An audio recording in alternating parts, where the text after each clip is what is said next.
त्र्यम्बकं यामहे सुगन्धिं पुष्टिं वर्धनाम् उर्वारुकमिव बन्धनान् मृत्योर्मुक्षयमामृतात् ॐ त्र्यम्बकं यजामहे सुगन्धिं पुष्टिं वर्धनाम् उर्वारुकमिव बन्धनान् मृत्योर्मुक्षयमामृतात्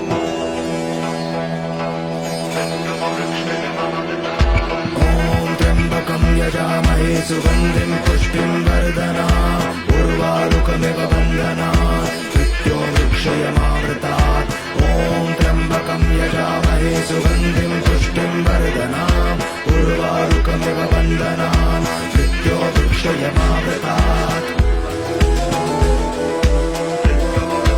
கலைஞர் கருணாநிதி அவர்களுடைய இல்லத்துக்கு எதிரில் இருக்கக்கூடிய கிருஷ்ணர் கோயிலுக்கும் கலைஞர் அவர்களுக்கும் இடையில நிறைய வரலாற்று சம்பவங்கள்லாம் இருக்கு.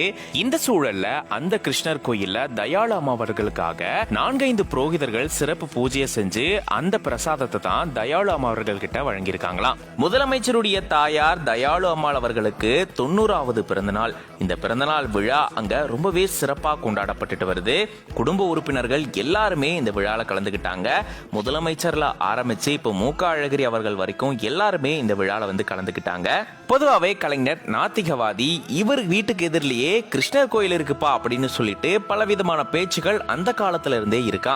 இன்னொரு பக்கம் தயாளு அம்மாள் நிறைய பக்தி கொண்டவங்க, அவங்க நிறைய சாமி கும்பிடுவாங்களா. சோ கலைஞர் இப்படி இருந்தாலும் அவங்க அவங்களுடைய வேலையை செஞ்சுட்டு இருந்திருக்காங்க.